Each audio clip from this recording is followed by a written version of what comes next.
औज़ुबिल्लाहिमिनश्शैतानिर्रजीम बिस्मिल्लाहिर्रहमानिर्रहीम। तमाम देखने और सुनने वालों को अस्सलाम वालेकुम। एक शख्स ने एक खूबसूरत लड़की से शादी कर ली।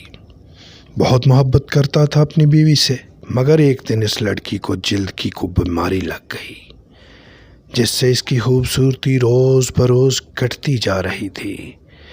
एक दिन इसका शौहर किसी सफ़र पर निकला। वापस आते हुए उसे हादसा पेश आया, जिसमें इसकी दोनों आंखें जाती रहीं। खैर, इनकी अज़वाजी ज़िंदगी यूं ही चलती रही और इसकी बीवी की खूबसूरती मज़ीद घटती रही, मगर अंधे आदमी को इस बात का इल्म नहीं था, लिहाजा इनकी ज़िंदगी पर इसका कोई ख़ास असर न पड़ा। दोनों एक दूसरे को पहले की तरह चाहते थे और एक दूसरे का ख्याल रखते रहे। खुदा का करना ऐसा हुआ, एक दिन इस लड़की का इंतकाल हो गया। इसका शौहर नहायत गमगीन था इस सदमे से, जिसके बायस इसने अपना सब कुछ फरोख्त कर डाला। इस शहर को छोड़कर किसी दूसरे शहर जाने लगा।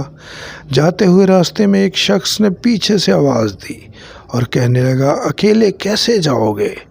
अब तक तो तुम्हारी बीवी तुम्हारी मदद करती रही, आपका ख्याल रखती रही, आपकी आंखें बनी रही।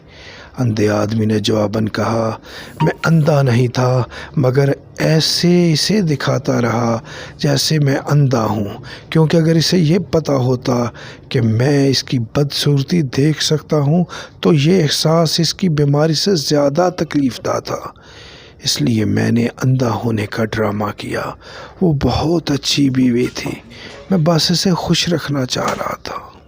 उम्मीद है कि आपको ये वाक़या पसंद आया होगा। आपसे गुजारिश है कि हमारे चैनल को सब्सक्राइब ज़रूर कर लें, ताकि हम जो चाहते हैं आप तक पहुँचे वो आप तक पहुँच सके।